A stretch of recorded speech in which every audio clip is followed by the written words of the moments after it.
दोस्तों, आज हम बात करेंगे मुद्गल पुराण में वर्णित भगवान गणेश जी के 8 अवतारों में से तीसरे अवतार महोदर अवतार की। यह कथा उस समय की है जब सृष्टि में मोहासुर नाम का एक भयानक असुर रहता था। शुक्राचार्य के आदेश पर मोहासुर ने वर्षों तक कठोर तपस्या की। उसकी तपस्या से प्रसन्न होकर सूर्यदेव ने उसे त्रिलोक विजय का वरदान दे दिया। इस वरदान के मिलते ही मोहासुर का अहंकार बढ़ गया। उसने देवलोक, पृथ्वीलोक और पाताल लोक तीनों पर अधिकार जमाना शुरू कर दिया। वह देवताओं, ऋषियों और मनुष्यों को अपने भ्रमजाल में फंसाने लगा। जहां भी वह जाता वहां अज्ञान, मोह और अधर्म फैल जाता।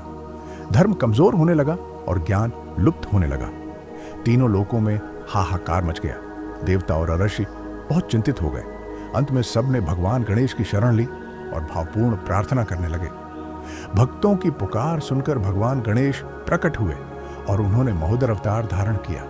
इस रूप में उनका उदर अत्यंत विशाल था, जो इस बात का प्रतीक था कि संपूर्ण ब्रह्मांड और ब्रह्म ज्ञान उसमें समाहित है।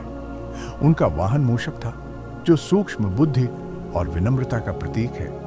महोदर रूप में भगवान गणेश सीधे मोहासुर के पास पहुंचे। उन्हें देखकर मोहासुर चौंक गया और युद्ध की तैयारी करने लगा। लेकिन जैसे ही गणेश जी का ज्ञान और दिव्यता का प्रकाश उस पर पड़ा, मोहासुर का सारा भ्रम क्षण भर में टूट गया। उसे समझ आ गया कि वह जिस मोह का प्रतीक था, आज वही मोह उसका सबसे बड़ा शत्रु बन गया है। बिना युद्ध किए मोहासुर भगवान गणेश के चरणों में गिर पड़ा और अपनी भूलों के लिए क्षमा मांगने लगा। भगवान गणेश करुणा के सागर हैं।